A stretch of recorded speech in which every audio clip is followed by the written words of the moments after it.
Bienvenue à tous pour un nouveau débrief 100% MXGP Loket. Il nous manque un acolyte. Il est entre le Canada et la France. Marvin n'est pas là ce soir, mais on a Hugo Manzato. Comment ça va, Hugo? Yes, salut, ça va nickel, merci. Une bonne début de semaine, un bon roulage aujourd'hui, donc ça fait plaisir. Et, euh, et on s'est régalé ce week-end, MXGP de Loquette, beau terrain. En plus, il y avait les jeunes, donc j'avais le pass MXGP, j'ai pu voir les courses des jeunes, donc c'était vraiment sympa à voir. Ah, tu le Voilà, payes? j'ai réussi à me faire prêter des codes parce que Ou il je le faut pas le regarde dire, jamais hein. normalement, Il faut faut pas pas le trop dire. le dire. Ouais, faut pas le dire. C'était vraiment intéressant de voir ça, ouais. Moi, j'ai pas vu les jeunes parce que j'ai que Automoto la chaîne. Comme on le voit là, c'est la vue derrière moi. J'ai mis, c'est la vue de mon nouvel appart à Aix où je suis en location dans un meublé. Je suis enfin relogé après l'explosion de ma maison depuis mercredi, donc ça fait 4-5 jours. Et en fait, ils m'ont mis la fibre vendredi. J'ai acheté une télé parce qu'il n'y avait même pas de télé dans cet appart.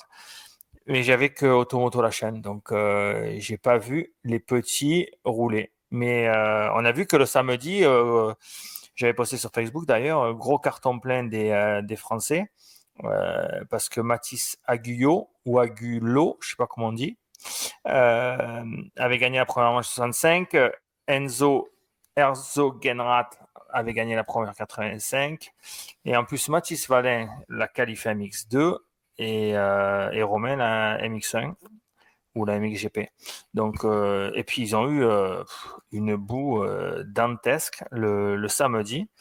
Mais c'est vrai que dimanche, oui, c'est vrai que ça fait de belles courses. Bon, la deuxième manche, 4,5, c'était un peu mou.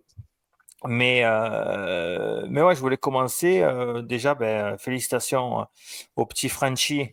Là, on a Mathis Aguillot, je pense qu'on dit comme ça, mais je sais pas, qui fait les deux manches en 65. Et en parlant des autres Français, Liam Moret fait 2 et 3 à 2 au général. Anolo, il fait 4 au général. Cadenel, 6.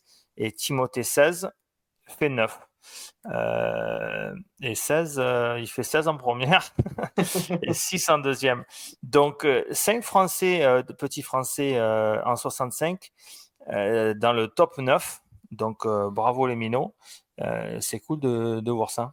Ouais, franchement, on avait vu des vidéos passer, on se l'était envoyé sur le chat là, du petit Anelo qui a un gros style et qui techniquement il fait des choses vraiment impressionnantes à son âge. Et honnêtement, bon, Romani il a eu le mondial, on le sait, mais c'était dans la grosse boue et c'était un peu la loterie. Mais au final, le petit Mathis Segulo, il me semble qu'il fait vice-champion. Et là, le samedi, dans la boue, donc il réitère. Et puis le dimanche, sur le sec, la même en couleur. Donc franchement, de voir à la télé les jeunes en 65, ça m'a vraiment impressionné. Le gaz qu'ils mettent, c'est choquant. Franchement, Ouais, il faut que c'est, je retourne voir. Je pense qu'il doit avoir des highlights. J'ai pas regardé.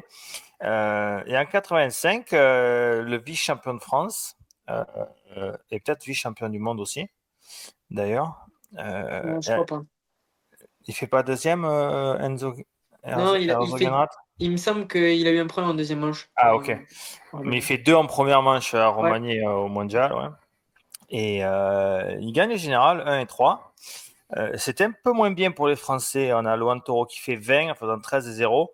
Et Louis Moret, Tim Lopez, 2 fois 0. Donc je ne sais pas trop ce qui s'est passé avec eux. Donc pas un très beau week-end.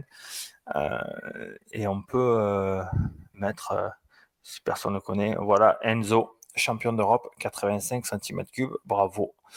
Euh, je pense que, je sais pas si tu as vu, mais il y a un truc qui m'a, enfin, pour moi, en étant objectif, je pense que le meilleur peut-être du monde aujourd'hui, c'est le petit Léoc en 85. Il a eu une première match compliquée à Romagny, je crois qu'il fait 8 et il gagne la deuxième avec une minute d'avance.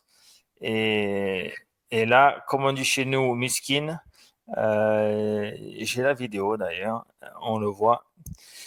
Euh, Là, c'est au départ de la première manche. Sa moto, elle n'a pas dû démarrer ou un souci technique.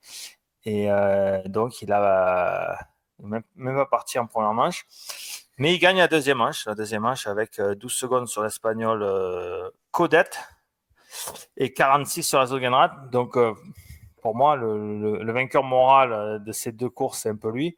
Mais c'est dommage qu'il n'ait pas pu faire les 4 manches comme il faut. Il en fait 2 sur 4, quoi. Voilà. Ouais, c'est dommage. Mécanique, malheureusement, je crois qu'à Roumanie, il tombe au départ, quelque chose comme ça, c'est la grosse boue. Et là, il était favori, il me semble qu'il fait la pole au chrono et il part pas. La sensation qu'il devait avoir sur la grille, à mon avis, en deuxième manche, il avait envie de tous les tuer. Donc, c'est ce qu'il a fait. Il était, je pense, au-dessus en termes de vitesse. Il les a un peu posés. Donc, dommage, le pauvre, sa moto sport mécanique, malheureusement, on peut rien y faire. Mais félicitations aux Frenchies, qui d'ailleurs, je les ai vus rouler à. Il y a le petit Lopez et le petit Herzogenrath à l'Isaac le week-end d'avant. Et les minots, en 80, ça s'envoie les triples, pas de soucis. Donc, franchement, ils sont vraiment vaillants. Bah oui, ça met du gaz, du 85 hein, maintenant. Ouais. En plus, bon, les pistes de Supercross français, c'est pas super raide, donc Non, c'est sûr. c'est pas super gros. Je pense pas qu'ils fassent tous les enchaînements, les 3-3, mais tout ce qui est triple saut d'arrivée, ça passe, si t'es un peu lancé. Donc on revient sur Loquette, circuit toujours un peu compliqué pour dépasser. Quand c'est sec, c'est béton dessous, il y a de la gravette, ça glisse, il y a des marches cassantes. Là, on a vu qu'ils ont mis, après le départ, ils ont enfin mis des barrières parce qu'à une course du championnat tchèque ou je sais pas où, il y en a un qui a fini, il a fait un saut de 5 mètres dans le vide sur la ligne de départ. Donc j'avais vu qu'ils ont mis des barrières, ils ont fait des vagues dans la montée là, avant la cuvette de l'arrivée. Je pense que ça les a aidés à à avoir une bonne piste pour le dimanche. Les conditions du dimanche étaient bon. La première manche MX2 c'était un poil gras mais pas trop. Mais après c'était vraiment top. Un peu bonne trajectoire. Il y a des mecs qui ont eu du mal à doubler. Mais c'est vrai que la piste dimanche était top. Contrairement le samedi, c'était compliqué. On voit que on parlait de la. Non, c'est pas celle-là de vidéo, je suis désolé. Euh, on parlait de la qualif de Valin qui avait Ah fait oui. une très bonne qualif et on voit les conditions avec les photos, on voit que c'était compliqué. Mathis qui fait 3 départs au top et qui a roulé super bien en qualif, très propre. Bon, on sait qu'il roule. On le sent un peu moins excité qu'en début de saison, je trouve. Ouais, carrément. Là, on le sent plus posé. Déjà, il prend des bons départs alors que depuis le début de l'année, il galère. Mais là, j'ai écouté une interview où il disait que ils avaient fait des tests moteurs pas mal. Ils avaient vachement évolué la moto et du coup, ça s'est vu ce week-end au départ. Et puis, 3 départs, donc ça le met 3 fois dans de bonnes situations. Et puis, une fois qu'il est devant, contrairement à ce qu'il avait montré en début d'année, il n'a pas cette fougue. Tu vois, je trouvais qu'il était beaucoup plus posé. Quand tu le regardes rouler, il fait quand même des trucs plus comme on l'a connu quand il est champion du monde 125 ou même l'année dernière en 2,5, où il va jouer avec la piste, vachement travailler avec ses jambes, trouver de nouvelles lignes. Et franchement, que ce soit le samedi ou les 2 manches dans le dimanche, à part en deuxième manche où il a manqué un peu de jus, je pense, en mi-manche, vraiment solide le Matisse. Bon ce qu'il a fait, belle prise de maturité par rapport au week-end d'avant et grosse vitesse, bonne techniquement, franchement, bien, il faut qu'il continue comme ça. Le samedi, toujours le samedi, c'est Robin qui gagne la qualif aussi. Yes. Toujours dans des conditions euh, dantesques. Et c'est vrai que bon, il avait repris un point puisqu'il gagne et que Lucas fait 2. Il y avait une petite bagarre à un moment donné.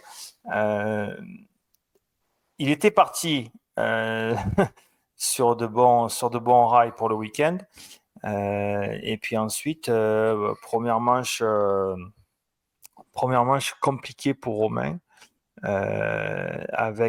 est resté pendant des tours et des tours derrière la surprise Pancard, là, le Slovène. Euh, et il a doublé dans les derniers tours et après il a chuté et perdu beaucoup de points. Ouais, on l'a vu, ça doit pas être facile quand tu es Romain Febvre de faire, 3/4 de la manche, si c'est pas plus derrière, Yann Pancard, avec sa tenue Raven, que tu connais pas, sa moto privée. Franchement, quand tu es Febvre et que tu arrives pas à le doubler, je pense que ça a dû l'agacer et puis, piste un peu monotrajectoire et puis à chaque fois qu'il changeait de ligne, en fait, il perdait du temps, l'autre il repartait, du coup ça faisait le yo-yo et puis il trouve enfin l'ouverture. Je pense que le Pancard, il faisait que se retourner, mais fin de manche, je pense qu'il était oxy de chez oxy, mais il donnait tout. Le mec trop beau, privé, il fait 3, c'est incroyable et malheureusement, il me semble qu'il était 2 et non, il était 3 du coup et il va tomber, bêtement là, une petite chute dans un virage et du coup, ça lui On l'a ça pas lui vu fait la chute d'ailleurs. C'est derrière cette double piste, là, un genre de camel à l'intérieur avec un genre de relevé après. ouais, L'impression qu'il a peut-être perdu l'avant. Mais c'est vrai que à la télé, on l'a pas vu. Même les commentateurs Automoto la chaîne en parlaient, mais ils ont rien vu. Et dans la vidéo de highlight, on le voit très loin. On voit pas vraiment ce qui s'est ouais, passé. Donc à l'image, oui, c'est le pancart, la surprise euh, du week-end en fait, qui fait 3 en première manche. Voilà, que si vous ne le connaissez pas de tête, vous le connaissez maintenant. Euh, pour revenir la course de dimanche, bon, on va reparler de Romain et tout ça dans la catégorie 4,5, mais je vais mettre le classement overall. Donc, on a Lagenfelder qui fait encore une bonne opération, qui reprend 4 points sur Adamo, 11 sur De Wolf au championnat. Euh, il fait une très belle course. Adamo fait 2 au général avec un 5-1. Valin 3-3. Sacha Konen 2-8. De Wolf compliqué 6-4. Fares pas mal. Fares vaillant 4-6. Et Benistan 7 avec un 7-7. Voilà pour le classement de la journée en 2,5. On commence par le vainqueur, Lagenfelder. Première manche, il est parti. À un moment donné, il avait plus de 20 secondes d'avance sur tout le monde. Il a fini au ralenti, je crois qu'avec 15-16 secondes d'avance. La seule chose qu'on a vue de lui, c'est ça. Boum, il est arrivé. Ah, ciao. Merci, au revoir. À la semaine prochaine. Euh, Vraiment bien. En plus, en deuxième manche, il est parti.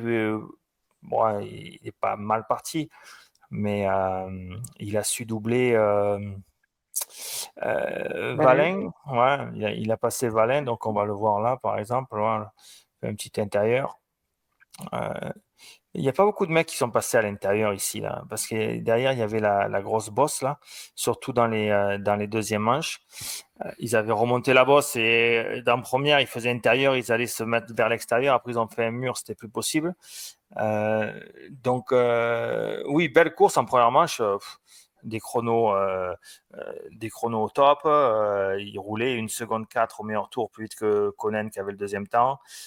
Et après, tous les autres derrière, Adamo, Fares, Valin, ils étaient à plus de 2 secondes sur le meilleur temps. Donc, vachement déroulé, un peu comme on l'a vu quand il fait les deux manches, je sais plus où, je sais pas si c'est pas en Suisse ou super coulé, bonne technique. Bon, il s'est fait deux trois chaleurs dans la montée. Ça en a fait une grosse dans la montée avant le départ. Je sais pas si tu l'as vu. Ah oui, je l'ai vu. Il se prend une marche là, il fait une équerre à bloc. Mais bon, ça l'a pas. À part ça, il s'est relevé dans un virage, dans une ornière, mais bon, vraiment très très peu d'erreurs. Mais on voit il, il chiade sa technique beaucoup. Debout, assis, vraiment bien, bien sur ses jambes. Moi, je trouve que c'est vraiment un très très bon pilote. Et si on parle d'avenir, c'est vraiment un pilotage qui peut être super efficace en 450. Ah ouais, carrément, il est impressionnant. Moi, il m'a encore impressionné ce week-end. Ça fait plusieurs GP où il monte d'un ton et techniquement, il fait des choses sur la moto vraiment au point. Il utilise super bien sa 2,5. On le voit à l'écran, on l'entend pas, mais tu vois que c'est pas le mec qui a l'attaque, comme tu dis. Il déroule vachement, il a les coudes tout le temps écartés, le buste bien en avant, il est tout le temps axé avec sa moto. Il travaille énormément avec ses jambes, il a des bonnes lignes. Et comme tu dis, je pense que sur la 4,5, son pilotage peut donner vraiment de bonnes choses. On voit Lucas Koenen qui monte de la 2,5 sur la 4,50, ça fonctionne bien. Et là, alors qu'il avait un pilotage qui était quand même beaucoup plus agressif l'année dernière, et là, la Gunfelder, vraiment un pilotage coulé un peu, il s'inspire, je pense, hein, un peu de Jet et il essaye de faire C'est vrai que ça ressemble hein, un ah peu. ouais. ça ressemble un peu, hein. C'est bon, c'est pas aussi radical ni super Bien sûr. technique, mais c'est vrai que dans le style, dans la position, il y a un peu de jet, ouais. Il a vachement le dos droit, il est pas le voûté. Franchement, il est élégant sur sa moto, il se tient super bien et ce qu'il fait, ça fonctionne. Et puis là, il est en route pour être champion, alors qu'en début d'année, j'aurais pas dit que il allait battre tout le monde. C'est un peu lui qui est au-dessus cette saison, je trouve. Ben oui, on voit qu'il a encore une bonne opération. Comme je disais, il a repris 4 points sur Adamo, 11 sur De Wolf. Euh, je crois qu'il a 47 points d'avance maintenant au championnat. Il reste 6 courses. Mais c'est vrai qu'il est solide, même quand il n'est pas super bien, il est quand même là. Il n'a pas des gros écarts de résultats. Moi, oui, je le connaissais pas trop, ce mec. Enfin, je le connaissais. Il a fait les nations pour l'Allemagne. Et c'était un mec qui roulait sur une gaz-gaz. Oui, je le connaissais comme ça. Mais je trouve que cette année, je le trouve super solide. Et ce que j'apprécie, c'est vraiment le fait qu'il soigne cette technique de pilotage et qu'il n'y a pas d'attaque à outrance, il n'y a pas de déchets, contrairement à beaucoup d'autres pilotes, hein. Par exemple, Sacha, De Wolf, on peut mettre Benistan dans le lot. C'est des mecs qui attaquent et qui mettent beaucoup de coups d'épée dans l'eau, mais si ça fonctionne pas tout le temps, et que lui, ça montre qu'on peut être smooth, propre, et être efficace en 2,5. Bah ouais, de toute façon, Laurent, il l'avait montré aux US et là, Lagenfelder, ben, il imite à sa façon en Europe et ça fonctionne. Donc, je pense que pour n'importe quel pilote, c'est ce genre de pilote qu'il faut regarder, s'inspirer pour évoluer, quoi. Ça touche pas beaucoup les freins, ça se bloque pas dans les virages, ça déroule. Quand il y a du monde devant, ça recoupe les lignes. Le passage sur Valin, la trace, elle fonctionnait pas vraiment. On l'a vu, il me semble que c'est Koenen qui tente de doubler à Sandrola en deuxième manche. Koldenhoff, ça passait pas au début et on voit que ben, Lagenfelder, il a réussi à la faire fonctionner. Donc, franchement, beau et il est bien en route pour son premier titre de champion du monde. Deuxième Adamo 5 et 1. Première manche compliquée, il était loin. Il revient de loin en première manche. Il a eu du mal. Il a gagné pas mal de place dans les 10 dernières minutes. Il était 9-10 à mi-course. Il a cravaché pour faire aller chercher un top 5 en première manche. Et en deuxième, bien parti derrière Valin. Et bon, on l'a vu, il fait un beau dépassement euh, sur Matisse. D'ailleurs, Matisse, je me demande, j'ai l'impression qu'il était dans un tour de reconnaissance. Il rentre serré à l'intérieur, pas de vitesse. Et l'autre, il a dit, Défensif. ben, ouais, un peu défensif, ouais. Et je suis pas trop compris cette trace à rentrer super serré, de faire petit intérieur, rester intérieur à droite. Euh, il faut tendre les trajectoires, tu sais, rentrer large, sortir serré, enfin, anticiper. J'ai pas trouvé qu'il y avait beaucoup d'anticipation dans ce move. Adamo, il a pris l'opportunité à deux mains et boum, il est passé en tête. Et puis après, bon, ils l'ont plus revu, il fait meilleur temps en course, 49-3. Euh, et, euh, et voilà quoi. Donc ça, il a encore un peu récupéré des points sur la Genfelder en deuxième, mais c'est pas, il en a encore perdu sur le week-end. Et ça va être compliqué de faire de remonter, même s'il n'y a que 47 points, il en reste 360 à distribuer. Tu as l'impression que l'autre il est quand même en contrôle et qu'Adamo n'a pas les. Euh, on dirait que moi, je dirais qu'Adamo, c'est le deuxième homme quand il est en forme, mais ça manque quand même beaucoup pour aller reprendre 47 points, quoi. Ouais, aller reprendre 45 points, honnêtement, moi, je le vois pas du tout. Euh, Même s'il a déjà été champion du monde et qu'il a énormément évolué au niveau de son pilotage depuis 2 ans. Parce qu'il y a 2 ans, quand il est champion du monde, le Adamo, il faisait un embrayage par manche. Donc peut-être que là, il fait un embrayage et demi par week-end. Deux styles de pilotage vraiment complètement différents. Et tu vois, quand tu regardes Adamo, qu'il est plus sur le fil du rasoir. C'est pas une grenade dégoupillée, mais c'est une grenade, elle a la goupille, mais elle peut quand même exploser, tu vois. Donc, le Adamo, quand tu le regardes rouler, des fois il rentre dans les virages, il est à moitié assis debout en avant à l'embrayage. Je me dis, mais là, s'il prend trop. Ouais. Et C'est tu vois, vrai c'est quoi, pas la c'est Game Felder, pas. quoi. Ouais, Donc, c'est pas trop réfléchi. Souvent, c'est plus ça roule à l'instinct beaucoup, plus qu'à la stratégie. Et puis, euh, ils n'ont pas de plan de route, si tu veux. Ils font un peu comme ça se passe et c'est les pilotes qui roulent un peu à l'instinct. Alors qu'un Lagenfelder, il a plus concentré sur ses trajectoires, son pilotage, et ça fait la grosse diff. puis là, Adamo, après, très solide physiquement, on l'a vu en première manche, il remonte dans les derniers tours, machine, le Rital, il lâche rien, grosse grinta et tout, mais il est tombé sur un mec, Lagenfelder, cette saison, qui est quand même très solide, et je le vois pas aller chercher 45 points, sauf erreur de Lagenfelder ou blessure, on n'est pas à l'abri, mais à la régulière, au jour d'aujourd'hui, c'est le Non, second. aujourd'hui, on ne dit pas au jour d'aujourd'hui. C'est comme monter en haut et descendre en bas. On Ok, dit aujourd'hui, c'est ravé. aujourd'hui, ouais, c'est le second. Euh, Troisième, premier podium, première qualif, victoire de qualif pour Mathis Valin le samedi. Premier podium overall à MX2.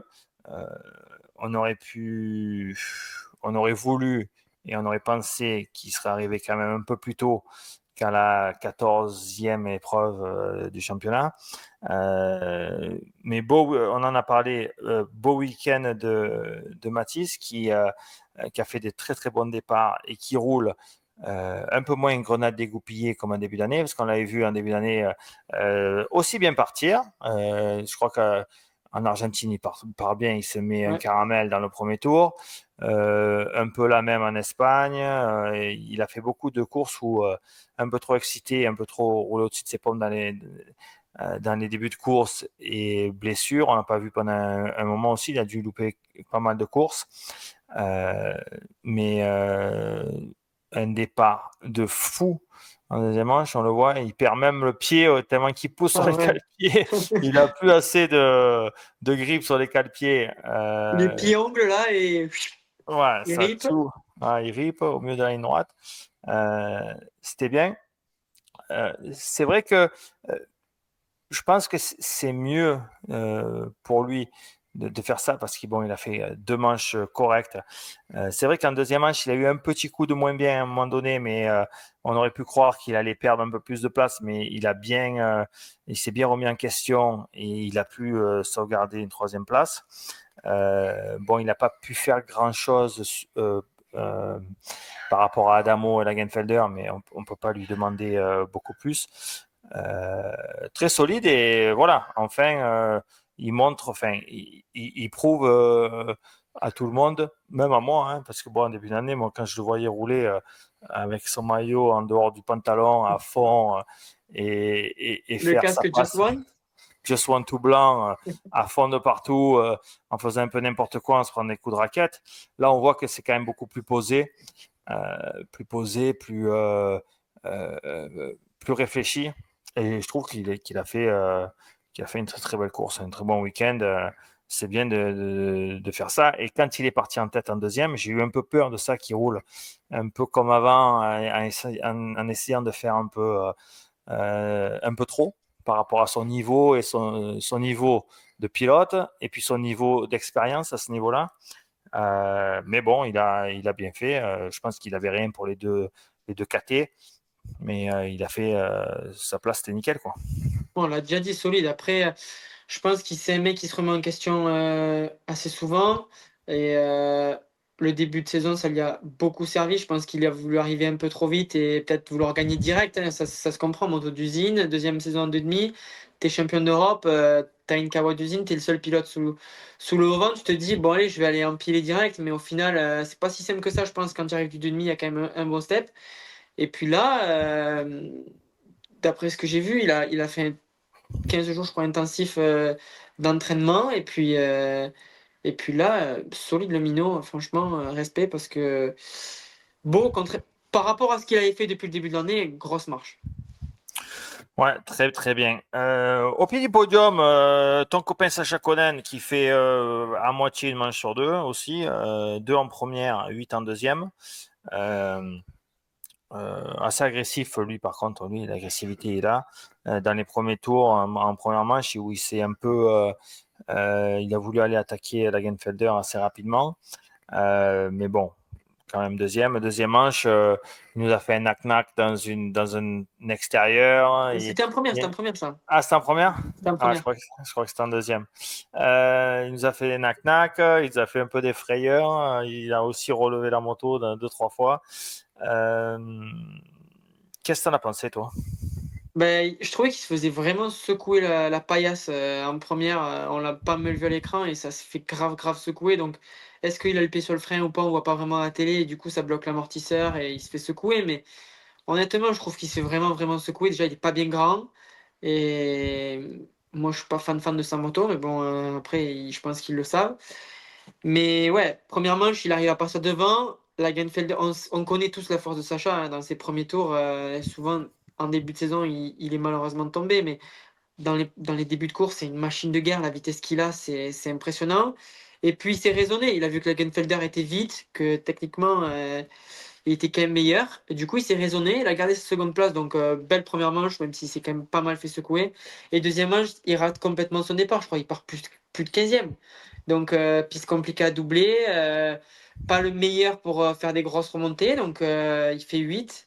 Il a galéré grave. Et le connaissant, ça n'a pas dû lui faire plaisir.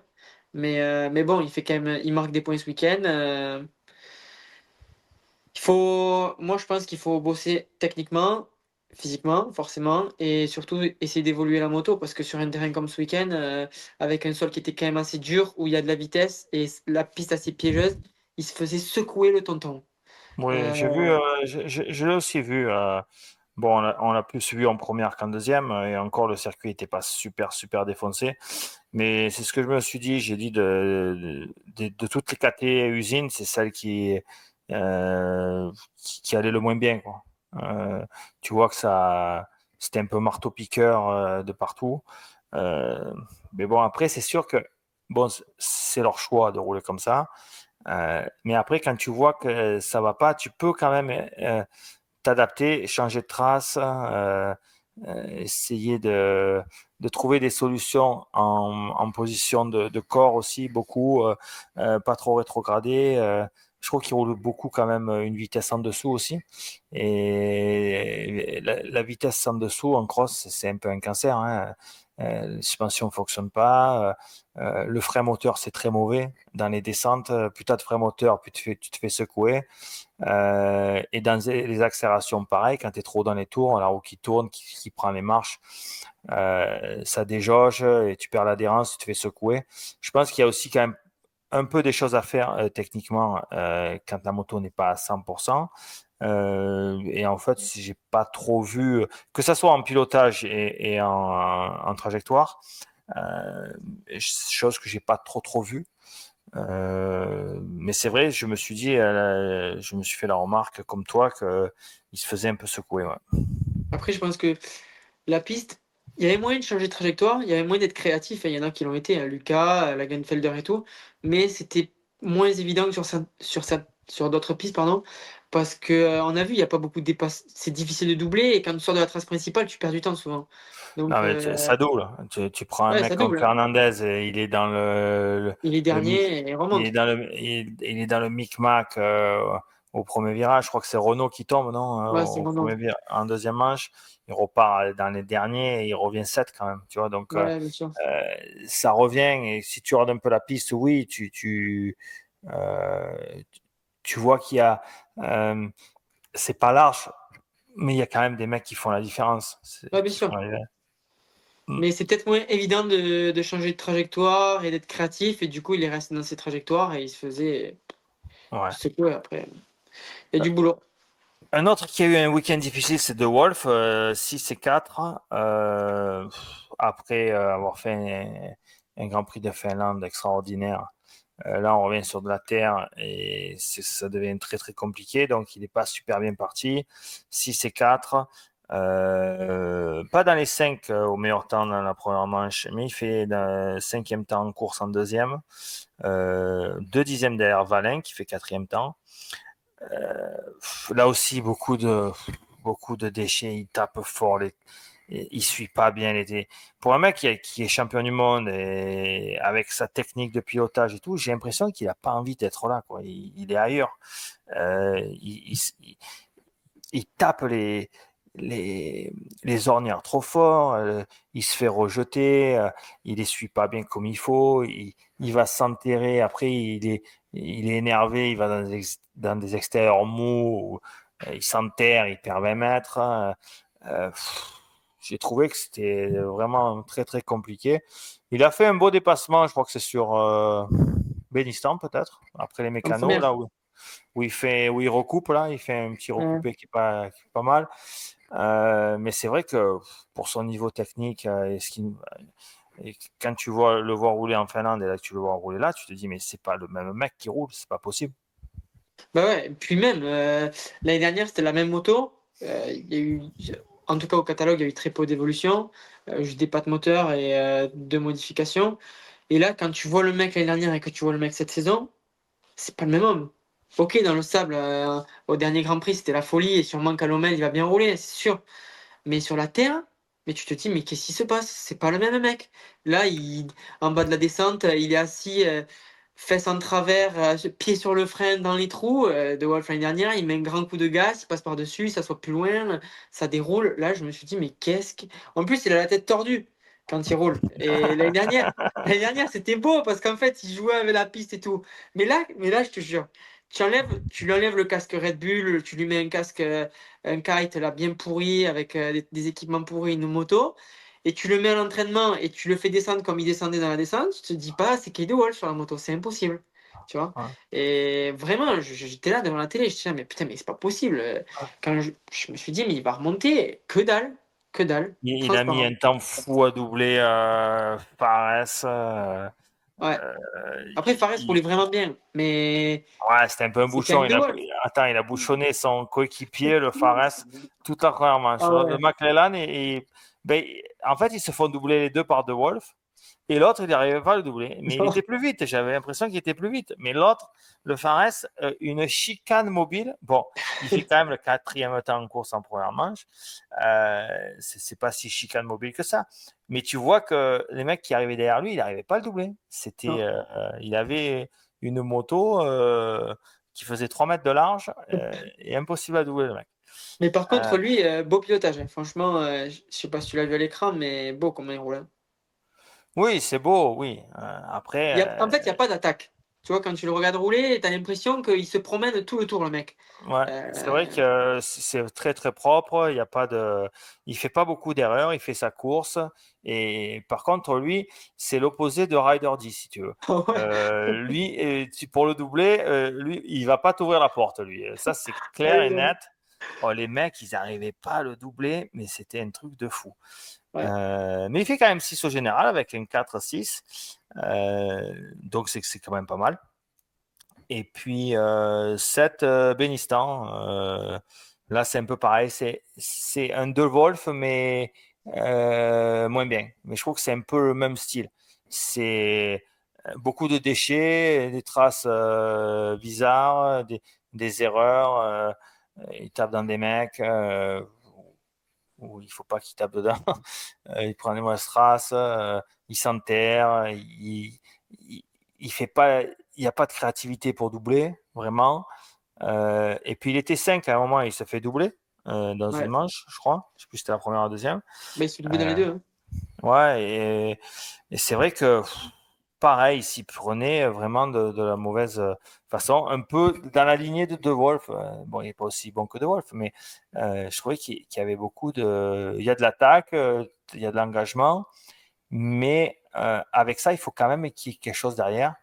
Euh, Pas trop de la stratégie de course, stratégie de doubler, position sur la piste, anticipation pour doubler. J'ai trouvé qu'il n'y avait rien de tout ça, quoi. Ben, en première manche, je crois qu'il double pas, il se fait doubler. En deuxième manche, il doit doubler deux pilotes, je crois. Mais ouais, pourtant, Thibaut, techniquement, c'est quand même un mec qui est vraiment au point et qui, techniquement, il est meilleur qu'un Adamo, tu vois. Ouais, ça, 100%. Sur sa technique, Peut-être, oui, peut-être. Mais, mais là, ouais, beaucoup de déchets, des trajectoires que je comprenais pas trop. Et puis, j'ai trouvé aussi que physiquement, je sais pas qu'est-ce qui s'est passé, mais fin de manche, il était un peu pendu, le Thibaut. Tu vois, il perd 3 places en première, il me semble, surtout sur la fin de la course. Donc, Parce qu'il en a pas chié de ce côté-là, peut-être mal au bras. Après, quand tu roules tendu, des V, quand tu n'y arrives pas, que tu roules tendu, que tu te bats contre la moto, tu chopes mal au bras et puis t'as plus rien dans le sac, hein. Donc peut-être Ouais. que j'ai pas vu d'interview passer de lui, mais c'est quand même bizarre parce que sur ce genre de terrain, il est quand même bon. Normalement, il s'entraîne beaucoup dans le sud, sur du béton. Là, c'était quand même assez Voilà, dur c'était le soir. pas, ouais, c'était béton, il y a quand même beaucoup d'ornières, c'était quand même un peu mou, c'était pas le vrai loquette bien pourri comme Ouais, bien sûr. avec gravette, mais c'est vrai que on aurait pu penser qu'il fasse aussi un peu mieux. Yes. C'est bon pour les 2,5 ou 2,5, ouais, c'est bon, hein. Attends, je reprends c'est ma bon? feuille. Bon.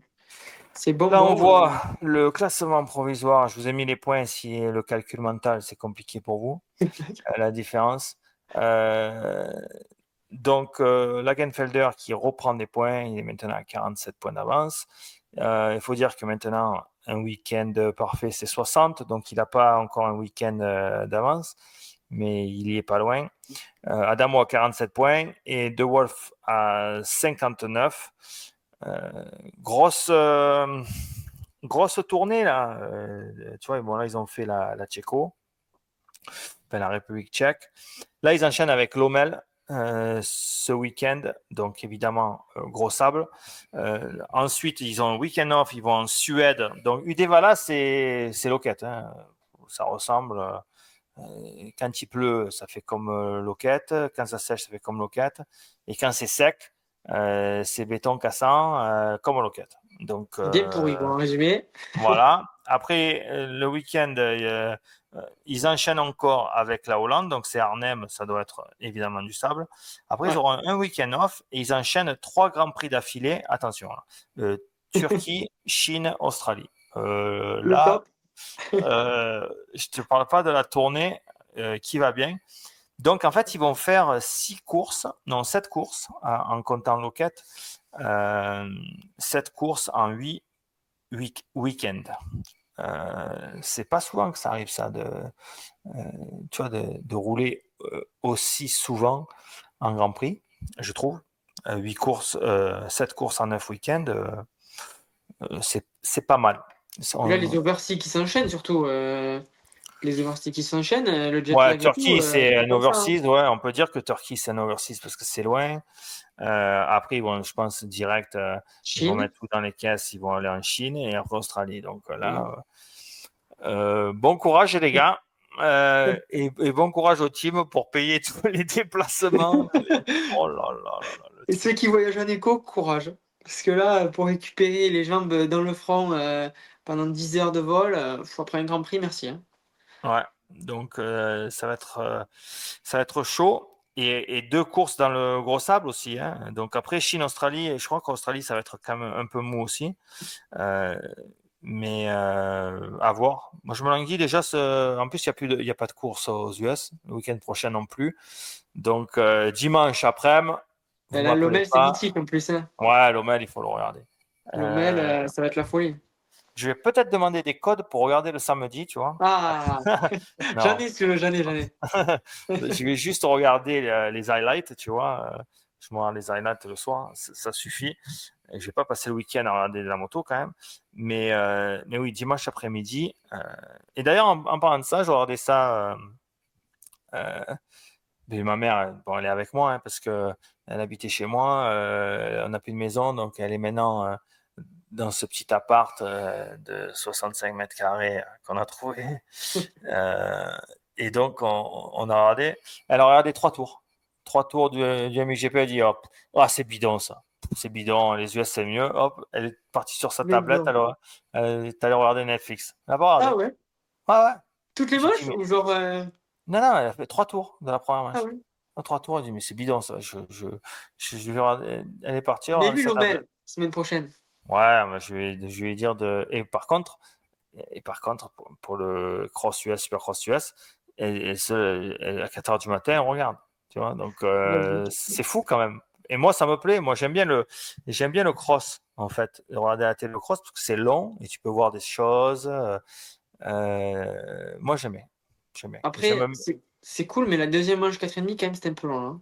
Ouais, c'était un peu long parce qu'il n'y avait pas trop de bagarres, mais bon, ouais, ça arrive. Si 3 manches elles sont bien et qu'une n'est pas top, Ouais, c'est sûr. on a quand même de la moto en direct à la télé, c'est quand même très bien. C'est mieux que d'attendre de trouver un lien pirate le mardi, une vidéo d'un mec des Philippines qui nous met la vidéo sur YouTube pendant 2 minutes et après qu'elle vire. Donc, c'est déjà très bien.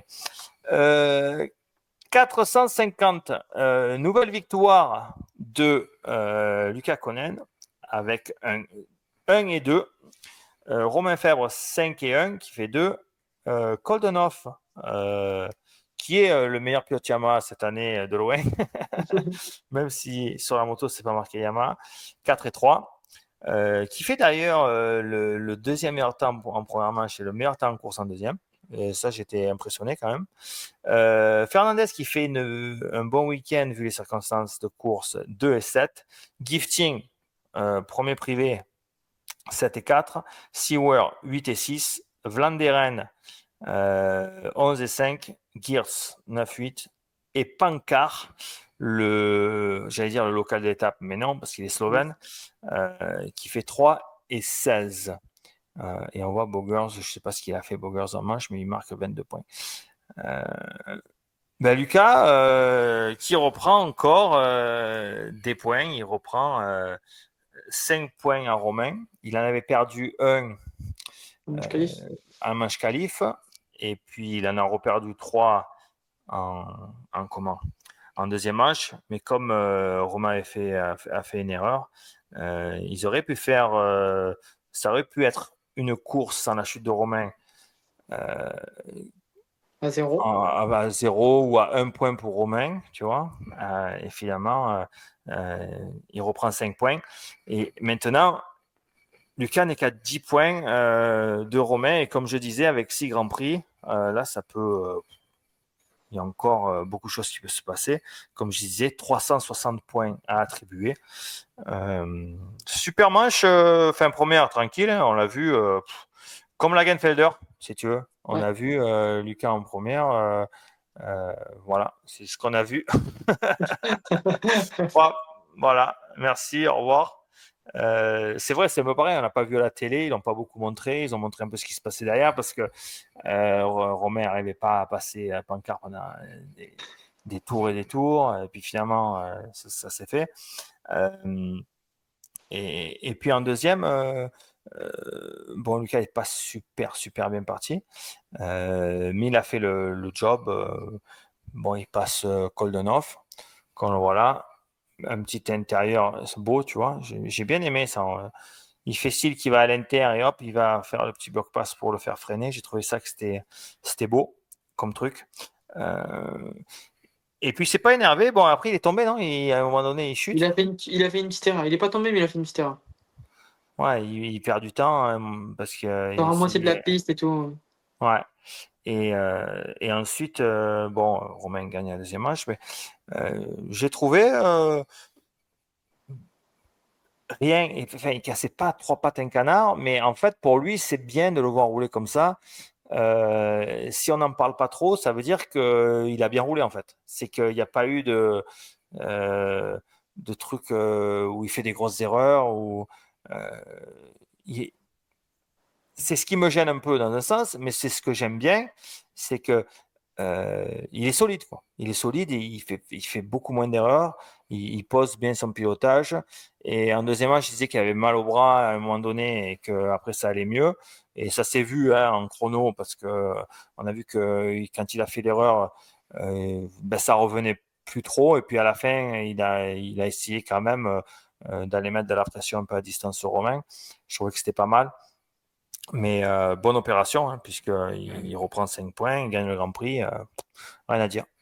Ouais, malheureusement, on l'a pas vu en première manche à la télé. On l'a vu qu'à la fin. Qu'est-ce que tu nous montres? Et je pense que ça aurait été beau de le voir à l'écran parce que quand il est tout seul et qu'il arrive à dérouler comme il a fait en première manche, à avoir son flow, son rythme et tout, je pense que sur la moto, il fait vraiment des belles choses techniques. Il joue vachement avec la piste, il innove. Franchement, des belles traces, il laisse vachement dérouler. Franchement, c'est beau à voir. pour l'avoir vu en vidéo à l'entraînement et tout, ce qui met en application, c'est vraiment beau. Et ouais, en deuxième manche, il est moins bien parti et il s'est chopé un mal de bras, un truc de fou.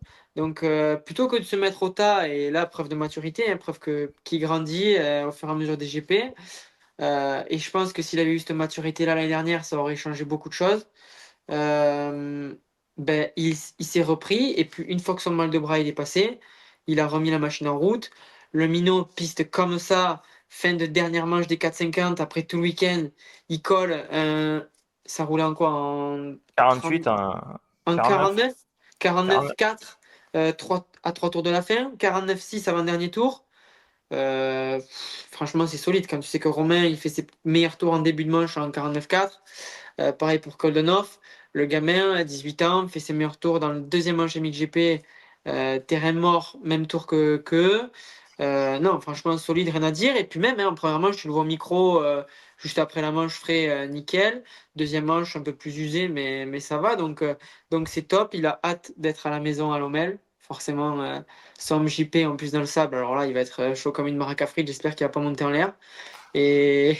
Mais c'est cool parce que du coup, physiquement, il est en forme. Et dans le sable, le physique, ça va vachement rentrer en jeu. Ouais, parce que la grosse course de sable où il roulait super vite, mais qui s'est explosé, c'est en Sardaigne. Il avait une vitesse de pointe de fou. Mais c'est là où il s'est accroché avec Koldenov sur un saut, là. J'ai hâte de voir ce que ça donne déjà techniquement, ce qu'il va faire sur un circuit si sablonneux avec une 450. Euh, Parce que il en faut là, il faut des jambes, il faut du physique. Ça va être un bon test. Enfin, pour nous, hein. Enfin, un test pour lui, mais il va nous montrer un peu ce qu'il a. Et surtout, devant son public, évidemment, c'est quand tu roules à la maison, il y a toujours un petit avantage quand même, euh, avec l'engouement des Belges qu'on connaît. Mais c'est vrai qu'en première manche, on l'a pas vu à l'écran. Au meilleur tour, il est 1 seconde 3 plus que Koldenov qui fait le deuxième temps, 1 seconde 6 plus que de mieux que Romain. Euh, et puis il gagne avec 16 secondes d'avance, quoi. Donc il avait bon, après c'est Fernandez et Pancard qui fait 2-3, donc c'est pas comme tu vois, ça aurait pu changer s'il y avait des circonstances de course avec des meilleurs mecs derrière lui. Mais c'est vrai que sa première manche super limpide, ben, à la Lagenfelder, hein, comme un MX2. Mais c'est vrai qu'en deuxième manche, j'en ai vu qu'il y avait un petit coup. Je pensais qu'il assurait, moi, de faire deux, parce que peut-être qu'il voyait que ça allait pas. Mais comme il a dit qu'il avait mal au bras, donc là, moi, je le crois. Tu vois, il y a des pilotes que je crois pas, mais là, oui, je le crois, parce que après, il a retrouvé le rythme et quand c'est passé, il a cravaché pour quand même aller chercher la victoire et faire des chronos de fou en fin de manche. Donc ça, j'ai apprécié. Après, en termes de moto, c'est pareil. Je trouve que c'est pas exceptionnel aussi. Il se fait un peu secouer le prunier. Mais bon, ça c'est depuis le début de l'année. Donc après ça va venir avec l'âge, l'expérience, avec définir ce qu'il veut, ce qu'il ressent un peu mieux. C'est vrai qu'à 18 ans, demander à un milieu de 18 ans ce qu'il pense des suspensions sur un 4,5, c'est peut-être compliqué. Mais ça va venir avec l'âge et l'expérience, à mon avis. Ouais, je pense que surtout, comme tu dis, il a 18 ans et quand il doit leur demander un truc au team, le team il voit qu'il gagne avec ce qu'il a. Donc, ils ont pas peut-être forcément envie de changer. Et quand ils roulent beaucoup, Sacha et Lucas, ils ont acheté des 302 temps, du coup, enduro.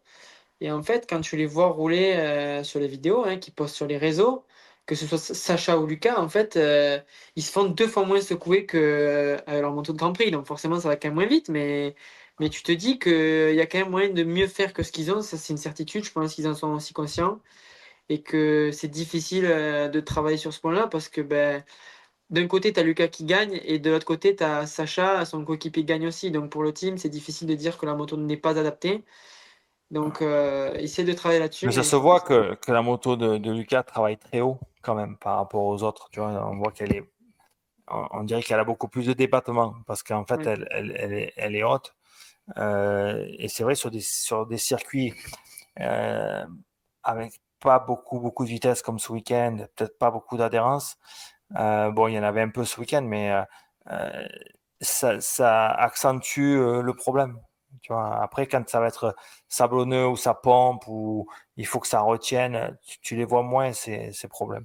Mais c'est vrai que sur des circuits avec des marches, avec pas beaucoup de vitesse, où tu mets pas beaucoup de poids sur l'avant, c'est là où tu vois que c'est un peu marteau-piqueur, c'est un peu haut, c'est un peu dur, ça secoue un peu.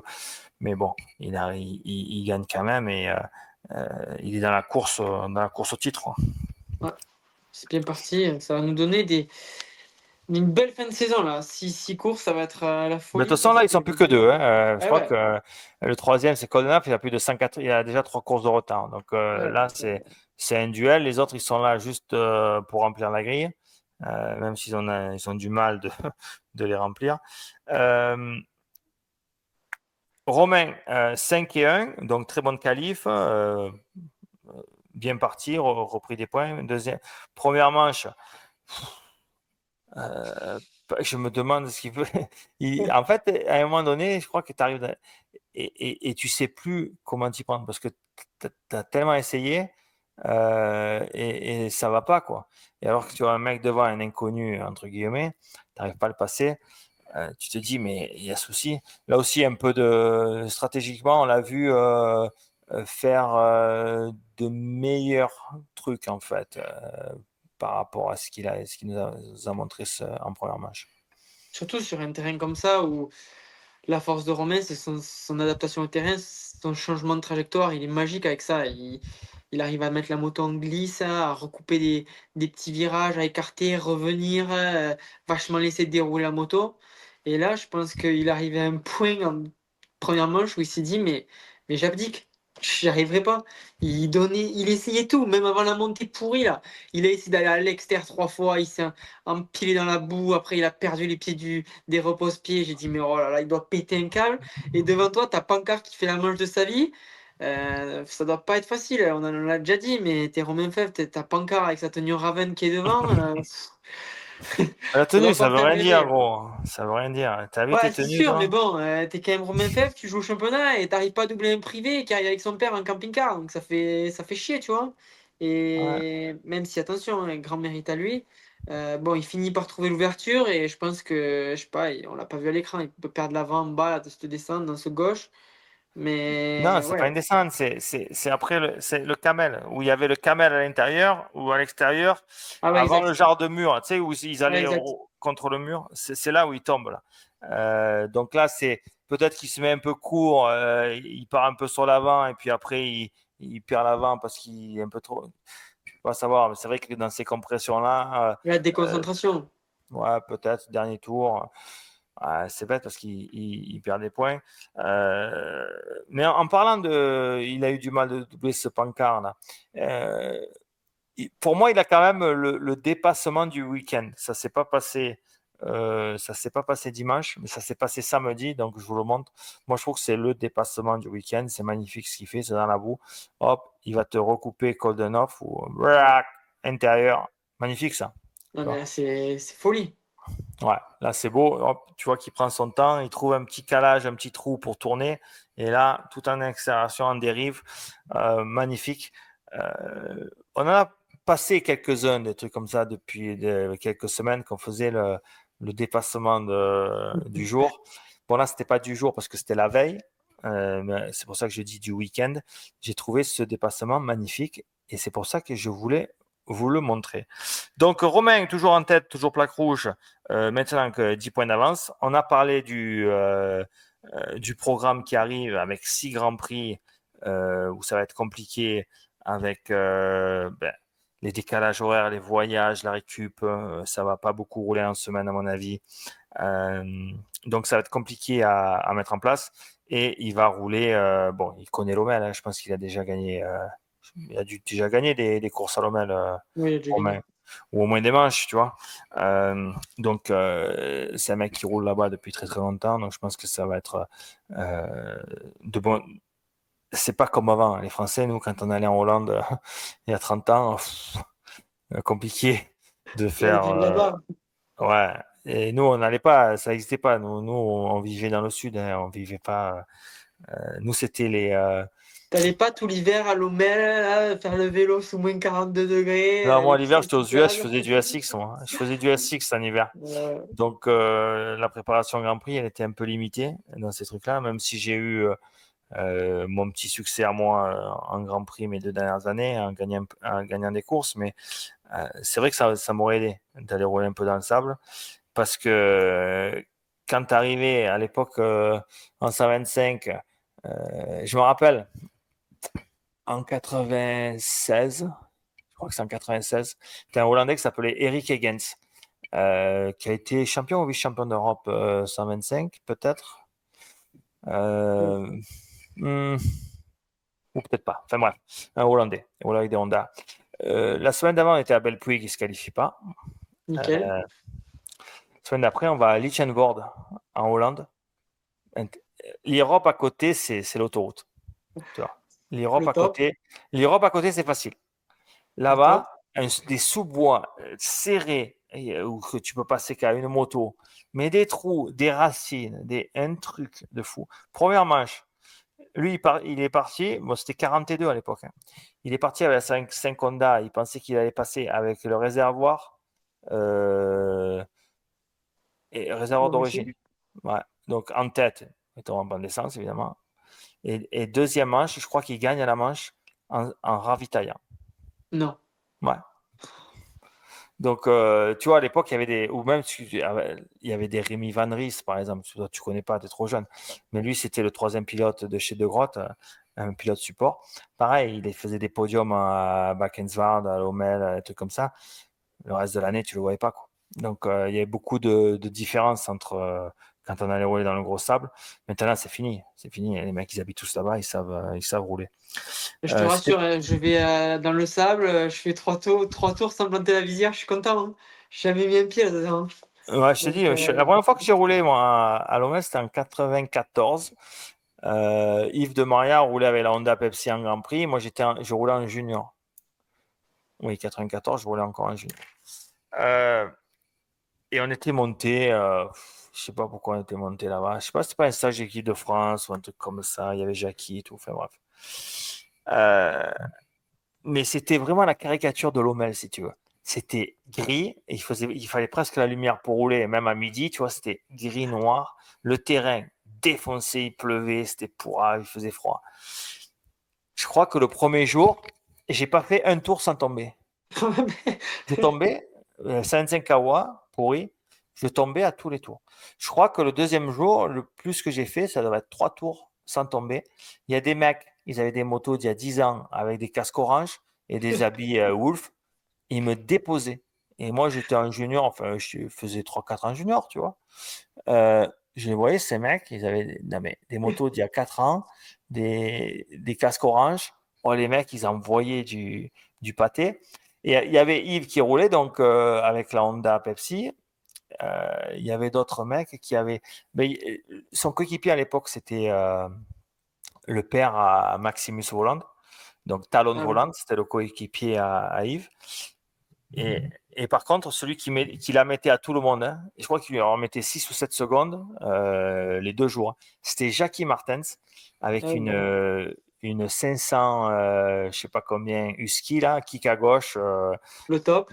la moto, mais un tank, mais un saucisson, la moto, hein. Je te dis, un 4 temps, c'est pas la 4 temps de maintenant, hein. Euh, Jackie Martens avec. Oh, on le regardait rouler, c'est comme si tu regardais rouler Jet aujourd'hui, quoi. Tu vois. Et le mec, Machine.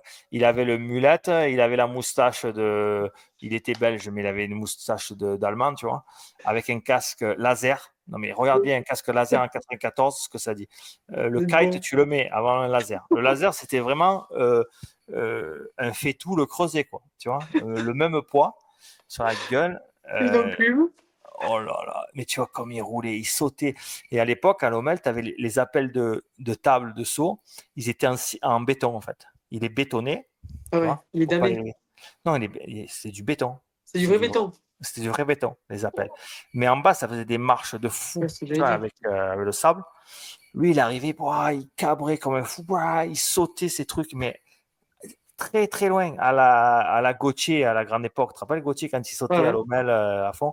Ben lui, Jacques Evans, il faisait ça. tu voyais rien, il fallait, tu voyais pas à 3 mètres. Il y avait des Mongoliens qui roulaient comme ça de partout, tu vois. Nous, moi j'étais dedans, hein, et je tombais une fois par tour. Et l'autre, il roulait et il mettait. Tu avais même Albertine à l'époque, en 94, champion du monde et demi, enfin qui allait être champion du monde. Mais le Jackie Martens avec la Husky, oh, il est détruisé. Machine, Ouais, machine de guerre. marche sur Donc, l'eau. C'est compliqué le sable. Il faut avoir une technique. moi j'aime mieux le canapé que le sable. Koldenhoff, euh, encore vraiment impressionnant. Tu vois, lui, au début de l'année, on se dit, mais qu'est-ce qu'il fout? Là, il fait 4 et 3, podium, il part bien. Première manche, deuxième temps en course derrière Lucas Konen, à 1 seconde 3. Deuxième manche, bon, ils sont trois dans le même dixième. Hein. Kodenov, Konen, Febvre, ils sont en 49,4. Mais c'est lui qui fait le meilleur temps en course quand même. Tu vois, 12 dixièmes devant, 12 centièmes devant Konen et 55 centièmes, donc rien. 49 428, 49 440, 49 473. Mais beau quand même. C'est la meilleure YAM et de loin. Franchement, solide. Et puis quand tu le vois rouler, pas de déchets, c'est beau. Il Ouais, baisse c'est pas de bien. Ouais. rythme. Il baisse pas trop de rythme au fur et à mesure de la manche. Solide sur les deux manches. Non, gros respect à lui. Il est pas tout jeune. Il est plus sur la fin que sur le début. Euh, Ça faisait longtemps qu'on l'avait pas vu rouler à ce niveau-là. Il fait quand même trois quarts de la manche devant Lucas, même si Lucas il a chopé un mal de bras, mais il repart en course en seconde. Non, chapeau. Et son team manager était content. Il a dit, ouais, mais il s'entraîne pas trop sur la moto. Il a plus trop besoin de rouler sur la moto. Il fait beaucoup de sport. Il a trouvé son équilibre. Il est nickel. Ah ben nickel. Il est 3 du Grand Prix devant tout le monde, devant tous les yams. Ouais, il peut être content. Hein. Ouais, nickel. J'ai pas mis, mais j'ai le dépassement de Romain sur Koldenhoff qui était beau aussi. Ouais, en Tu bas. vois? Ouais. Après le petit camel. Ça, c'était évidemment en deuxième manche. Il passe parce que Koldenhoff était parti en tête. J'avais oublié de passer la vidéo. Euh, Quatrième, Fernandez, on a parlé vite fait, donc il fait 2. Ben en fait, il était 4 aussi longtemps. Il était derrière Febvre quand Febvre était derrière Pancard. Ben, ça bougeait pas, ça restait, ça restait. Et finalement, quand Romain a passé Pancard, l'autre a doublé direct. Et il en a profité quand Romain est tombé. Donc, bonne première manche. Et en deuxième manche, comme on disait, bien quoi. Il part, ben, je sais pas, ils étaient 31 peut-être. Je sais pas combien ils étaient dans cette manche. Je regarde, ils étaient 28. 28. C'était 28, donc il part 26-27 puisque Renault était par terre. Et bon, il a quand même doublé 20 mecs, quoi. Donc c'est que ça double. Et puis bon, il n'a pas doublé que des peintres, quoi. Non, Donc c'est sûr. Il roule bien quand même, Fernandez. Quand tu vois que, premièrement, il mascagne un peu derrière Fèvre, forcément, derrière Fèvre, il n'arrive pas à doubler. Bon, une fois qu'il a doublé Pancard, Fèvre est quand même parti, mais il n'a pas mis 100 ans à doubler Pancard. Et en deuxième manche, je l'ai pas beaucoup vu à l'écran, mais le collègue, il est quand même, c'est un beau bébé. Il est solide. Physiquement, je pense qu'il tient bien ses manches. il a toujours la moustache ou pas? Ouais, toujours la moustache. Ouais. La petite Euh, moustache là. Et ouais, franchement, beau Fernandez. ouais. Et top 5, premier privé, Gifting, 7 et 4, aussi solide. Lui aussi, il est chaud bouillant. Oh, lui, Euh, en c'est le, première. c'est le Oh, bûcheron scandinave. Lui, ça lui fait pas peur, à mon avis, les trucs. Généreux sur la poignée de droite, pas peur. Lui, il va pas se dire non, ça passe ou ça passe pas. Lui, ça passe tout le temps. Hein. C'est gaz. Et tu vois que des fois, ça va plus vite que la musique, quoi. Tu vois, il s'est fait emporter un peu dans des trucs. Ah, il s'est fait emporter costaud. C'est en première manche, un début de première manche. Oh, mais j'ai cru qu'il allait mourir 3 fois dans un tour. Je me suis dit, mais il fait quoi le gifting là? Il va se satelliser. Mais c'est Et beau, franchement, c'est un team privé YAM, JK Racing, l'ancien team de notre Luigi. pélo Luigi Segai. Donc, je pense qu'avec Ricardo est tout le temps dans le vendeur de chaussures, hein, le propriétaire du team. Il fait des chaussures en Italie. Sponsorisé par Rocco Siffredi. pour team. Ah ouais? Ouais, ouais, Ah, ouais. bah, tu vois. Pas C'est pour mal. ça, c'est pour ça qu'il doit avoir de la bonne potion pour tenir longtemps, tu vois, dans le game. Exactement. Lui, il a tous les bons produits. Voilà, tous les bons produits. Et quatrième temps en course quand même, en deuxième manche, à 4 dixièmes des trois de devant, quoi. C'est pas volé, quoi. Sa quatrième place, elle n'est pas volée. Très, très bon. Ouais, et puis, un peu, un peu contrairement à Pancard, physiquement, il est on point parce qu'il tient les deux manches dans le rythme. Bon, il fait pas 3 en première, mais bon, il fait quand même 4 en deuxième. Il était plus là, parce qu'il s'était blessé, il me semble, en milieu de saison, mais là, ça fait quand même quelques GP où il est quand même présent tout le temps dans le top 10. Pilote privé, franchement, le gifting, il est assez jeune. Il faut qu'il progresse un petit peu techniquement, mais la volonté qu'il a, elle est bonne. Et Peut-être qu'il aurait sa chance dans un team un peu mieux. Bon, après, je ouais. sais pas, vu chez Yam, j'ai l'impression que ça pioche depuis longtemps. Je sais pas s'il serait mieux avec une moto officielle, mais c'est vrai que il va quand même pas mal de pilotes d'usine, donc à un moment Après, donné, est-ce qu'il vaut mieux pas, DV, être dans un team privé où tu as tout qui te correspond, familial, bonne entente, tout le monde est derrière toi à bloc et tu as la moto que tu veux, que être dans un team d'usine où tu as une pression supplémentaire. Donc, ouais, tu gagnes plus de rondes, mais par contre, ta moto, tu fais pas ce que tu veux. Et oui, ouais. effectivement. Après, moi, j'ai toujours dit qu'un team privé, avec ce qu'il y a disponible sur le marché en termes de aftermarket, de pièces disponibles que tu peux acheter ou avec des gens que tu peux travailler, euh, ça serait le mieux si tu veux d'avoir un gros budget et d'acheter la meilleure moto au stock, de travailler avec les meilleures suspensions, le meilleur mec suspension, le mec qui fait les meilleurs moteurs, mettre les meilleurs pots, utiliser les meilleurs pneus et tout payer. Je veux dire, c'est un peu utopiste, mais je pense que si tu fais ça, il y a possibilité de faire quelque chose et tu n'aurais pas besoin d'avoir des pièces usines parce que tu as accès à tout. Tous les boîtiers d'allumage, tu vois. Bon, on a vu Roxane, hein, il a fait ça avec une vieille moto. Hein.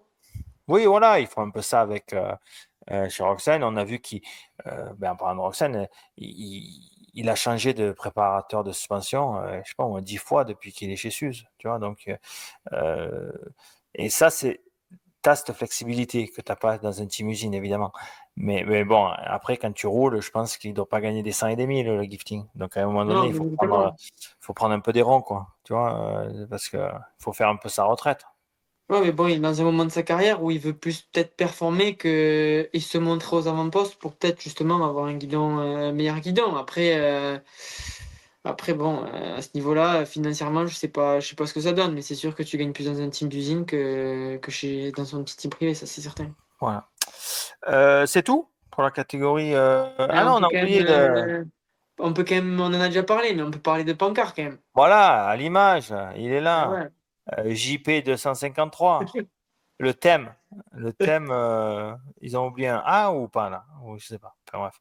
Je sais pas. Euh, oui, super. Super, super début de manche. Il était 3 longtemps. Non, il était 2 longtemps, je crois. Il était deux Ensuite, toute la manche. ouais, ensuite 3. Et il se fait passer à la fin par Romain et Fernandez. Romain tombe, donc il fait 3, premier podium de sa carrière. Top. Et en plus, là, c'est pareil. Il fait sixième temps en course en première, il fait septième temps en course en deuxième. En première, il a 2 secondes 2 de Conan au meilleur tour. Et en deuxième, il a qu'une seconde et demie de Koldenhoff qui fait le meilleur tour. Mais en deuxième, bon, il a pris, à mon avis, il a tout donné en première. En deuxième, il a dû avoir un coup de Raymond parce que ça a tenu. À un moment, il était bien pendant un petit Il moment. tombe. Hein. Après, il s'en est mis une, voilà ce que j'allais dire. Et je pense qu'après, quand tu es un peu sur le fil du rasoir physiquement, qu'en plus tu tombes, là, pour te remettre, c'est compliqué. Donc, il fait 3 et 16 pour 9 au Et général. Mais oui, bon, ça montre que c'est possible. Tu vois, quand tu roules bien, même avec des moyens limités, c'est possible de faire du résultat. ouais, carrément, on est en catégorie MXGP, donc on est quand même sur les meilleurs pilotes dans la catégorie Rennes, donc la catégorie 4,5, en Europe, donc on va pas dire du monde, mais en Europe. Et le mec, il débarque avec sa tonnelle, son camping-car et sa remorque.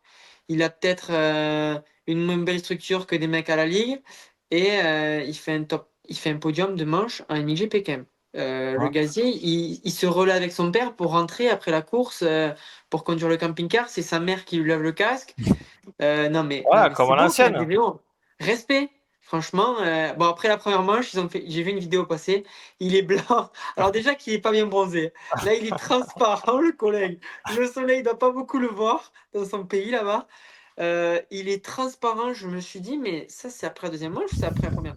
Ah non, c'est après la première. Tu vois que son père, il prépare la moto pour aller la laver. Je me Ouais. suis dit, là, en deuxième manche, effectivement, il avait tout donné. Il était en croix complet. Mais il a quand même réussi à faire un bon temps Ouais, et il roulait bien. Ouais. Donc, c'est vrai, beau. c'est un peu comme si, je sais pas moi, Gifting qui fait une manche 4, Pancart qui fait une manche 3. C'est comme si aux US, c'est qui les privés? Un genre de Ben, c'est comme Harrison, Paturel, Harrison, Paturel, bon, ils sont, Culasse, oh, voilà, un culasse plutôt. C'est comme si un culasse faisait des top 5, donc Guillaume. c'est grosse, grosse perf, quoi. Donc, Ouais, franchement, bravo à bravo lui. à notre Slovène qu'on a Ouais. connu ce week-end. On va passer aux points, mais les points, ça ne veut pas dire grand-chose, parce que j'ai arrêté au troisième, hein, juste pour vous montrer. Fèvre en tête avec 10 points d'avance, et après Koldenhoff 184. Donc là, ça va se jouer entre les deux là. Ouais, il y a quand même une bagarre un peu entre Kolenov et Fernandez pour la troisième place du championnat où il y a 43 points d'écart. Mais après, derrière, ouais, c'est très loin. Ouais, très très très loin. Très loin. Quoi d'autre, Hugo Manzato? Quoi d'autre? En 4,50, Renault, le pauvre, qui tombe un peu compliqué hein, cette saison pour Maxime Renault. Malheureusement, il tombe au départ de la deuxième manche, il fait un top 10 en première, mais C'était pas son là où on retour. attend. C'était Ouais, son retour. Il fait quand même 6 en première. C'était pas mal. Avec le cinquième temps en course. Sixième, pas mal. Bon, deuxième manche, il tombe au départ et ne finit pas. ouais, dommage. Mais après, ouais, c'est tout. Hein, 450, on a tout dit. Hein. On a tout dit. Ce week-end, on en a parlé vaguement. Il y a Marvin, on va mettre une petite vidéo. Marvin est allé faire une course. Il a fait un championnat de départ, une straight rhythm et une course avec une 150 KTM. On le voit à l'ouvrage. Il a encore un beau style, hein, ce vieux Ouais, gros cochon là. style. Hein. Ouais, on le voit que, on va le voir en revenant là. Il fait voilà, le petit scrub. Et Le petit évidemment, kicker à la signature. la signature à la fin. euh, Avec Margot sur le podium et coup de champagne. Voilà, Marvin qui était au Canada à Deschambault, c'était, je sais pas, C'est quoi le prendre série? ouais, je connais pas trop C'est le le calendrier canadien. championnat canadien, quoi. Voilà, ouais. Mais en fait, en MX2, 2,5 4 temps, ils font Est et Ouest aussi, je crois, en cross. Ok. Et je crois que c'était la dernière de l'Est en 2,5, mais il en reste encore pour l'Ouest, c'est la 4,5. C'était pas la dernière course des 4,5. Donc Marvin est allé faire ça, évidemment, pour Caté, faire un petit coup de pub. Il avait déjà fait l'année dernière. Il s'est régalé. C'est pour ça qu'il n'est pas là aujourd'hui. Euh, Ensuite, petite promo, si vous voulez des trucs, ça fait longtemps qu'on n'a pas parlé. French Mod, vous allez sur Google, French Mod, vous cliquez, vous avez vu comme je suis bon, vous allez dans Collab, DVTox Moto, vous avez des nouveaux trucs à des prix attractifs si vous voulez représenter le DVTox Moto. Vous voyez, c'est magnifique. Vous avez vu un peu comme je suis bon avec. Là, franchement, David, tu m'impressionnes. Ah ouais, tu vois? Ah ouais, là, Respect, chapeau. hein? Ah ouais, Respect. respect là. Ouais, respect. Ben oui, il faut, hein. Il faut être professionnel, il faut apprendre. Tu vois, moi aussi, j'apprends à faire des trucs. Ça y est, la Et technologie, tu la maîtrises. depuis que j'ai commencé ce podcast, c'était Anaheim 2024, Anaheim 1 2024, ça fait un an et demi. J'ai tout un peu appris sur le tas, hein, de faire les vidéos, les machins, les trucs, les podcasts, tout éditer. C'est compliqué, mais ça commence à rentrer. Ensuite, euh, il y a encore grosse rumeur, on en a parlé. Tom de retour en Grand Prix en 4,5. Euh, Elle prend de plus en plus d'ampleur, même s'il a dit que non à Red Bull, je crois, dans une interview. La rumeur prend de plus en plus d'ampleur. c'est pas officialisé évidemment. Il y a aussi la rumeur, c'est pareil, c'est une rumeur, que Jet aurait signé 5 ans chez Honda. Je ne sais pas si vous avez vu passer l'info vite fait que ça a fui. Donc, s'il a signé chez Honda pour 5 ans, ça veut dire qu'il est encore chez lui jusqu'à fin 2030. Donc, ça commence à faire. Je pense que son frère doit suivre évidemment le truc parce que bon, ils vont pas se séparer. Donc, chez Honda US, en 4,5, pendant 5 ans, il n'y aura plus de moto. Hein. Ça, c'est clair et net. C'est complet. Ensuite, on a vu des gars qui sont pas super en forme, qui n'ont pas des résultats extraordinaires aux US. Bon, on les a vus qu'ils étaient bien quand même. Donc, on a Et c'est Prado qui est pas un monté à montage. Lake. C'est pas un montage, ouais. On voit Ryder D là sur la gauche, Prado, Baumer, ils se sont fait. Et si vous voyez, Prado, il avait 2 shorts différents. Donc là, il a un gros entraînement d'équilibre, tu vois, euh, pour rester debout en fait. Donc, comme il a deux styles de shorts différents, ça veut dire que c'est sur 2 jours. Je pense, tu vas pas changer de short de bain au milieu de la journée. Enfin bref. Donc oui, gros week-end de préparation et d'entraînement pour des Ils mecs. cherchent les outils, DV. Ils cherchent les outils. Peut-être que à la Ils étaient au pêche, fond du lac. Ils étaient au fond du voilà. lac, les outils. Ben oui, ça flotte pas les outils, hein, c'est au fond. Hein, donc, et moi, ça me tue, je vois ça, des mecs qui ont du mal à mettre un pied devant l'autre et qui te postent ça, c'est qu'ils ont quand même beaucoup d'estomac, quoi. Et Ben, c'est un peu prendre les gens pour des cons. Surtout, prendre les gens qui signent leur chèque pour des cons. Ben, c'est juste mon avis. Voilà. Sinon, c'est tout ce que j'ai. ah ouais, ça fait chier parce que ils disent qu'ils sont cuits physiquement, qu'ils ont plus d'énergie et qu'il faut faire des breaks, mais putain, ils vont se foutre dans l'eau. Tu perds une. T'es cuit quoi. Tu vas faire du wakeboard, c'est sûr, c'est trop cool. Hein. Moi, je kiffe aller faire du wake, mais bon, tu vas T'es faire du mort. wake. Le lendemain matin, t'as mal au dos, t'as mal au bras, t'as mal partout quoi. C'est Tu si le t'as dis. l'habitude, forcément non. Mais c'est comme quand tu vas faire du jet ski, tu vois. Tous mes potes, ils vont faire du jet le soir, mais je vais faire du jet, gros le lendemain. Je passe à côté des hoops toute la matinée. J'y rentre Oui. pas une fois dedans. Le Donc, repos, les gars, moi je le dis à tous mes athlètes et je m'étais battu avec Dylan assez longtemps, non, parce qu'il a vite compris. Mais le repos, c'est canapé Netflix quand c'est marqué repos. Repos, ça veut dire qu'on marche pas, on se repose. Comme ça, le lundi matin, on est frais comme un gardon pour aller, surtout dans les week-ends off. Donc, tu travailles la semaine comme un fou, que tu aies un week-end off, ok. Mais week-end off, c'est maison, tu te lèves, tu essayes de faire la grasse mat, de récupérer, de manger sainement. Tu es obligé tu vas faire du décrassage. Il y a quand même du travail de récupération active. Et après, c'est canapé. C'est jambes en l'air, c'est tranquille. C'est pas les magasins avec maman, c'est pas Disneyland avec la petite, c'est pas du jet ski, c'est pas du wake. Puis voilà, ça, c'est le repos. Voilà, enfin, c'est juste mon avis. Voilà. Sur ce, pour toi, Hugo, c'est quoi ben là, le plan, c'est t'es toujours en d'apprendre. marche arrière ou quoi là? Là, le plan, c'est d'apprendre à tourner. Donc, c'est compliqué. On met des plots dans le champ. Oh putain. Non, là, le plan, c'est d'enchaîner des tours. Hein. On a beaucoup de retard. Je me rends compte que je sais pas tourner. Donc, j'apprends à tourner le plus rapidement possible. Et puis, une fois que j'aurai mis ça en place, que j'aurai corrigé mes petits défauts, ça ira beaucoup mieux. Et on prépare prochaine course. Du coup, ce sera Lunel, le 9, il me semble. Oui, le 9 août, mais ça compte pour rien. C'est juste Non, une ça, course c'est en une blanc. course de préparation. Et après, préparation pour Saint-Georges, du coup, ce qui sera la première du Six Tour, vu que Saint-Tibes ça a été annulé. Et Et donc, voilà. Saint-Tibéry, ça va pas être, c'est pas reporté, Non, c'est c'est annulé, annulé, ouais. annulé. Ouais.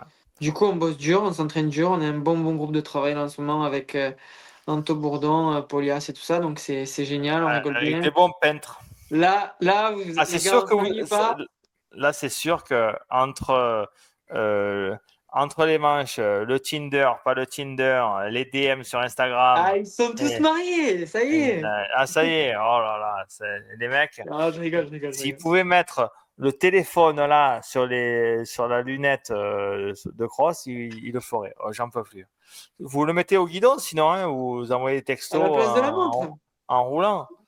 Ah, c'est la folie. Un vrai cancer le truc. Non, c'est bien, c'est bien. On a un bon groupe, on travaille bien et tout, c'est cool. On fait des tours. Ben, c'est pas que vous travaillez bien, vous travaillez peut-être bien ou mal. Donc on verra à Lunel ce que ça dit, si vous avez bien travaillé ou pas. Bah écoute, Là pour faudrait Anto, ça que... va, il gagne presque tout, donc enfin Ouais, mais presque. ça, c'est pas bon pour lui, ça. Il prend trop la confiance. Non, mais bon, du coup, il faudrait qu'il me fasse un peu plus de sport, qu'il mette un peu le cadenas sur le frigo et... Non, mais Non, non, mais non, attends c'est pas, pas possible. il s'y file grave. C'est Non, il plaisir. roule bien en plus. Bon, moi, Franchement, je trouve top. qu'il roule pas Ouais. mal. Mais il y avait un supercross ce week-end que t'as pas Et le fait. Supercross Saint-Simon de Pelouaille, ouais. C'est Simon de quoi? Non, mais j'ai Et jamais ouais, entendu ça de ma vie. Saint-Simon de Pelouaille. Je sais pas si je le dis bien, mais je crois que c'est comme Ah ça. ouais, c'est où ça? C'est au-dessus de Bordeaux, là-bas. Il me semble que je vais pas dire une Ah ouais? connerie, je vais me faire insulter, mais c'est en Vendée, hein, il me semble. Peut-être en Ah dessous ouais? de la Vendée. Ouais. Euh, En Charente, peut-être que c'est en Charente. Ah ouais? Et qui c'est qui a gagné? Eh ben, Anthony Anthony Bourdon? Bourdon, Eh oui, les empiles. il Je est savais même sorti, pas le qu'il avait mec. gagné. Ouais, le portefeuille il déborde, là. Ah, on va l'appeler alors. Tiens, envoie-en un peu là. Je vais dire, Euh, on va faire revenir DV, ce coup-ci, c'est toi qui paye. Parce que moi, le portefeuille, là, en ce moment, c'est chaud, hein. Ça sort plus Et que ce que ça rentre. tu Ouais, m'étonnes. ouais. Euh, et qui c'est qui fait deux alors? C'était tout combiné ou il y avait Tout catégorie? combiné. Tout Ouais. combiné. Qui c'est qui fait deux je vais dire une connerie, honnêtement, j'en sais rien. Mais tu sais que Pas... ton pote Anthony Bourdon a gagné. Ouais, je Voilà. sais que mon pote. Ah, si, autant pour moi. Caline Fourvier qui fait deux. Il a Ah, super bien bien. roulé. Avec la Et Tom. 2,5? Non, avec la 450. Ah, ok. Mais franchement, il a mis du gaz. Et Tom Guyon qui fait 3 aussi avec la 450, il me semble. Et Triomphe donc, c'est ça? ouais. Soub est tombé, il me semble. Donc il doit faire un petit peu plus loin en général. Mais il n'était pas blessé, Soub? Il n'était pas à moitié Et blessé il à s'est fait Dubaï? mal au pouce, il me semble. Mais je crois que ça va mieux. Il était pas à l'Isaac le week-end dernier, il était là ce week-end, donc je pense que ça doit aller mieux. Donc là, il y a rien pour personne ce week-end, là? Pour Pour les ce peintres week-end, français? ouais, ce week-end, c'est off pour tous les pilotes français. Donc, à mon avis, ça va y aller sur la story à la plage. Non, je rigole. Ah ouais, là, ça va y aller. Peut-être que ben, si Anto il a pris un peu des ronds, il va aller se faire un petit week-end en Grèce, non? Mais attends, mais tu le suis pas sur les restes, tu suis pas Mais sur les non, réseaux DV. T'aurais non, dû. je sais pas. Pourquoi? Et ça me Euh, fatigue de suivre les mecs. Ça me fatigue. Ça, Mon petit Tanto, après Saint-Tib, il s'est fait 2-3 jours off. Ah ouais. Il avait fait Ah, parce qu'en trop fait, de moto. il a trop roulé à Saint-Tibéry, donc il a dit, Voilà. voilà.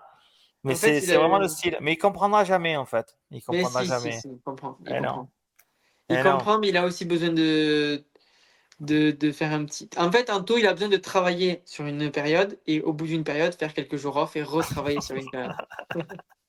Donc lui, il peut pas travailler à l'usine. Non, mais C'est pas possible. attends. Il peut pas faire Oh, un 35 heures. Pendant le Covid, on se faisait chier forcément. Et donc, avec mon pote Brice Mélin, on va planter des melons. Et pour gagner un peu d'argent et puis pour pas rien faire, quoi. Et Anthony, il nous envoie un message, il nous dit: Oh, mais les gars, vous êtes pas loin de chez moi, je peux venir avec vous planter les melons? Écoute bien, Télé, écoute bien. Je vais planter les melons pour ceux qui le font. C'est hyper dur, mais vraiment hyper dur. Ah ouais? Physiquement, et c'est épuisant et tout. Et le mec, il arrive, le Anthony, il a la chatte, mais c'est pas une chatte qu'il a, c'est comme ça. Le mec, il lui dit: Toi, tracteur. Il était sur le tracteur. Non, mais il a compris, le mec. Quand il a vu arriver, il a dit, toi, t'es pas trop manuel. Tu vas aller conduire. Le mec, il Ah. était sur le tracteur, il a planté des melons pendant 3-4 jours. Après, il a fait un DNF. Mais il a quand même été pire qu'à l'usine. Mais ça paye de planter des melons? Ouais, 6,80 € de l'heure, le top. Non, mais 6,80 €, c'est moins que le SMIC. Oh, écoutez bien, en fait, on s'est fait avoir. On a vraiment été payé une misère parce qu'il nous a dit: Vous pouvez faire autant d'heures que vous voulez, on vous paye à l'heure. Sauf qu'en fait, il nous a compté la moitié des heures qu'on a fait. Donc, sur le total, on était payé moins que le SMIC. On s'est bien fait niquer. Ah, nickel. Ouais, Ça va. Merci pour la petite histoire. voilà, c'était assez rigolo. Bon, allez. Bon, Sur ce, allez. on se dit peut-être Yes, avec Marvin Musquin la semaine prochaine pour débriefer de l'OMEL, la course de l'année. Enfin, pas la course de l'année, mais au moins un gros rendez-vous à MXGP. Et merci Hugo avec plaisir. d'être venu. Comme ça, je ne suis pas Yes, fait seul. Et on se voit la semaine prochaine. Ciao, ciao. yes. Ciao, ciao.